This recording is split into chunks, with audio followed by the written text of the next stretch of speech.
Let's talk about the oil and gas lease. Let's say you actually have the minerals that underlie the property. What should you be looking at when you're talking about your lease? Number one, and I know this is tough, but get a feel for your bargaining position. Do you own all the minerals underlying the property that they're talking about? Or are you sharing those in fractional interest with others? So the first thing you really need to do, and if you need to get in mineral abstract, do that, but really understand what is the totality of the mineral interest that you have with respect to the property that's going to be leased. And if you have the ability and the means to communicate with your other mineral owners, get together. Try to negotiate with one voice and increase your bargaining power that way. Another thing to think about with your bargaining power is how close you are to another producing well. You know, all of the things being equal, the closer you are to an already existing producing well, the more odds that you have of a producing well as well, and they know that. So make sure that you kind of have a feel for what the capacity for production of your area is going to be. If you have the surface interest and the minerals, so you own the whole shooting match from top to bottom, think holistically about that. And don't get hung up too much on the mineral lease, don't get hung up too much on the surface lease, but consider those two actions together. How do we optimize the return that we're going to get from this lease, both from the surface and from the minerals? And remember too that if you own the minerals, you have ultimate power over what that surface use agreement is supposed to look like, because they're not going to drill without you signing off if you own the minerals and the surface as well. Understand how long your lease is going to last, and the answer is it's going to be for a really long time if your well produces, because in virtually every oil and gas lease in Oklahoma, the lease is designed to last for so long as oil and gas are produced in paying quantities from the well. And what the courts have taken that language to mean is you can hold the lease of those minerals as long as that well is producing enough oil and gas to cover its very basic costs of operation. Excuse me. So as long as it's producing enough oil and gas to cover the electric bill for the pump, or the fuel bill for the pump, or whatever the case might be, that lease can be held. But you also need to understand that if your well has been pooled or unitized, in other words, it's being designated as the well that's producing an area of land around where the lease is, production from other lands, as long as they're part of that pool or unit, can also hold your lease. So make sure you read the lease very closely to see how production from other land might actually hold your land under the lease as well. Know how to read a lease and know how to modify it. Again, just the same thing that we talked about. You don't have to accept the lease that they give you. You can have your attorney prepare a lease or a lease rider or maybe a lease appendix that includes the terms that you think are important, things that deal with perhaps deductions for production costs. Can the well... Sorry, let me back up. When we talk about production costs, we mean, for example, can desulfurization of the oil or gas, anything that's used to make the oil and gas more marketable or higher value, those are costs that might be deducted from your royalty check unless the lease specifically provides otherwise.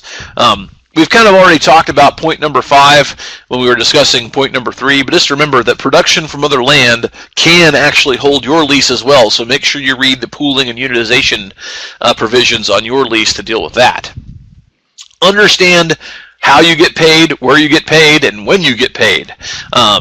Sometimes, for example, your lease may not be the most productive thing in the world. A friend of mine and I own a property in Stillwater together, and it's part of a unit that produces oil and gas here in the city.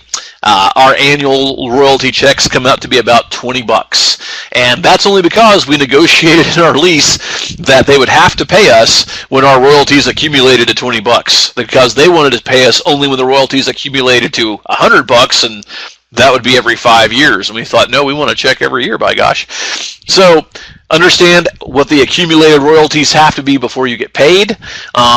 Some of you may have leases that are a little bit more productive than the lease that me and my friend have.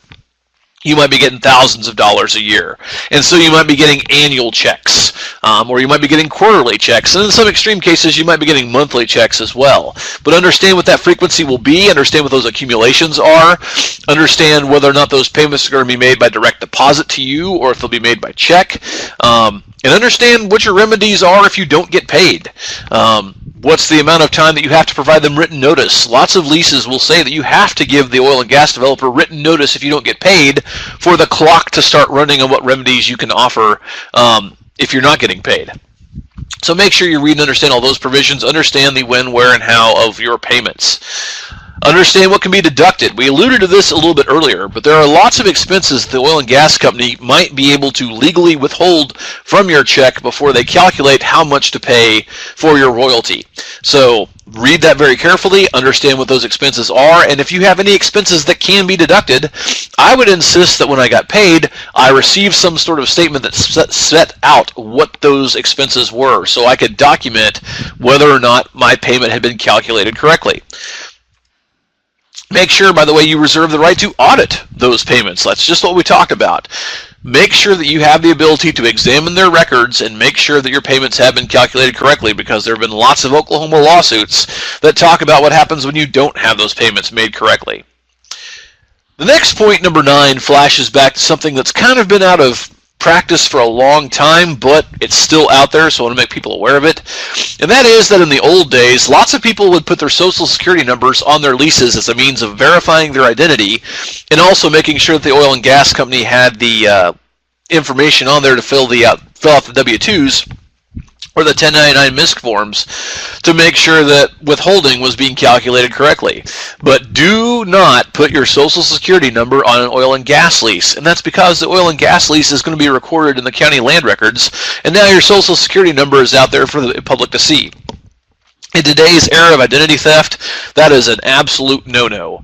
So make sure that you do not put your social security number on a lease, and if you want to get really paranoid about it, don't mail your social security number to the oil and gas company in the same mailing that contains your executed lease. Send that under separate cover to make sure there's no chance of that accidentally getting filed along with the lease in the county land records. And lastly, before we move on to our next topic, you're going to get lots of pressure to sign this oil and gas lease or the surface damage agreement or this wind lease or solar lease really fast, because this is a once-in-a-lifetime offer. You need to sign right now. That's to try to make you sign something that's exactly what they want it to read, that doesn't contain anything that you want in there. So take your time, have it reviewed by a legal professional, but don't waste too much time, because time's money for you and them as well. But if anybody wants you to sign a lease and they will not give you the time to have it reviewed by a legal professional, push it back across the table and say no thank you. If they don't want that reviewed by a lawyer, that should be a huge red flag for you.